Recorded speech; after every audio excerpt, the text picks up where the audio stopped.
अगर आप हमारी मिनिस्ट्री में अपना आर्थिक योगदान देना चाहते हैं, जैसे कि दशमांश या भेंट, टाइथ और ऑफरिंग, तो आप इस क्यूआर कोड को स्कैन करके हमें अपनी पेमेंट कर सकते हैं। या फिर आप 7303643550 पर हमें पेमेंट कर सकते हैं। परमेश्वर की संतान और वारिस को कोई मसीह से अलग नहीं कर सकता। पिछली क्लास में मैंने समझाया था कि पौलुस ने इस अध्याय में मसीहियों के लिए 4 प्रकार की स्वतंत्रता के विषय में समझाया है।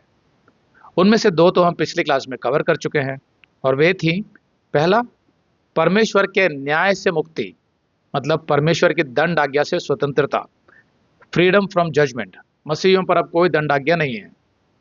दूसरा, हार से और व्यवस्था के प्रति दायित्व से स्वतंत्रता, freedom from defeat and the law, जो मूसा की व्यवस्था थी उसके प्रति मसीहियों की अब कोई दायित्व नहीं है। तो अब इस क्लास में हम समझेंगे कि बाकी की 2 स्वतंत्रताएं कौन सी हैं।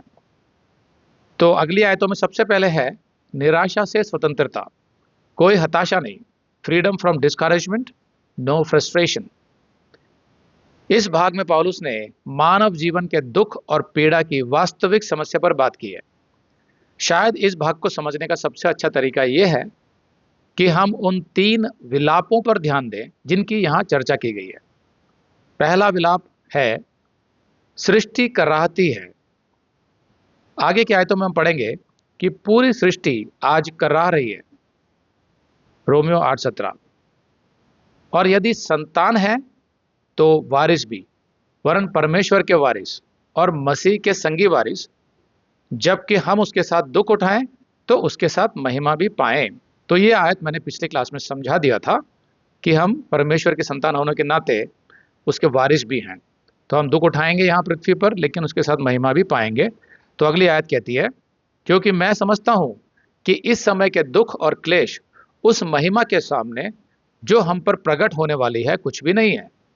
क्योंकि सृष्टि बड़ी आशा भरी दृष्टि से परमेश्वर के पुत्रों के प्रकट होने की बाट जो रही है।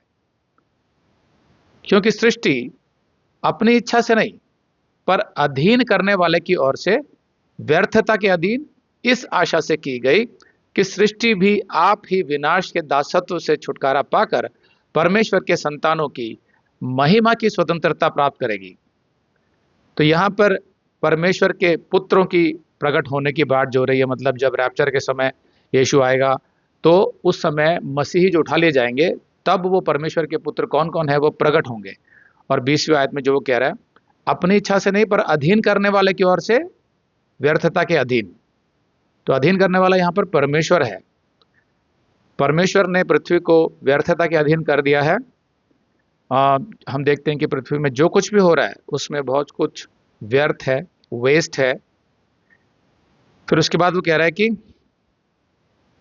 क्योंकि हम जानते हैं कि सारी सृष्टि अब तक मिलकर कराहती और पीड़ाओं में पड़ी तड़पती है। उत्पत्ति में जब परमेश्वर ने अपनी सृष्टि पूरी की थी तो ये एक अच्छी सृष्टि थी, जैसा उत्पत्ति के 31 में लिखा है। लेकिन आज ये एक कराहती हुई सृष्टि है। इसमें दुख और मृत्यु है, दर्द है, जो निश्चित रूप से आदम के पाप का परिणाम है।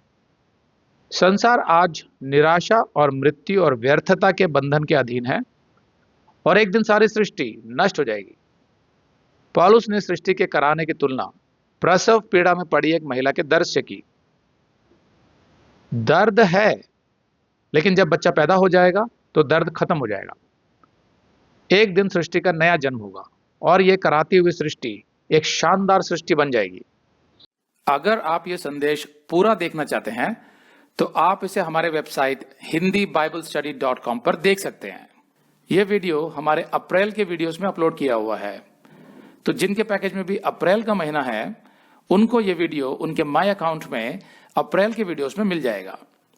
अगर आप हमारे वीडियो फोन पर देख रहे हैं तो अच्छी स्पीड के लिए कृपया गूगल क्रोम या मोजिला फायरफॉक्स ब्राउजर इस्तेमाल करें। तो इनको डाउनलोड करने के लिए आप प्ले स्टोर में जाएं और ऊपर गूगल क्रोम टाइप करें। फिर आप गूगल क्रोम ब्राउजर पर क्लिक करें और उसे इंस्टॉल करें। यह एकदम फ्री है। इसी तरह आप मोजिला फायरफॉक्स टाइप करें, फिर आप मोजिला फायरफॉक्स ब्राउज़र पर क्लिक करें और उसे इंस्टॉल करें। ये भी एकदम फ्री है।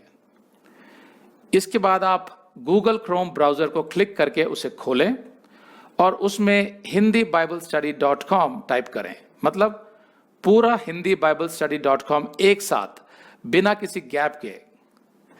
तब हमारा वेबसाइट गूगल क्रोम में खुल जाएगा और आपके वीडियोस अच्छे से चलेंगे। इसी तरह आप मोजिला फायरफॉक्स ब्राउज़र भी क्लिक कर सकते हैं और उसमें भी बिना गैप के hindibiblesteady.com टाइप कर सकते हैं। उसमें भी हमारे वीडियोस बिल्कुल आराम से चलेंगे।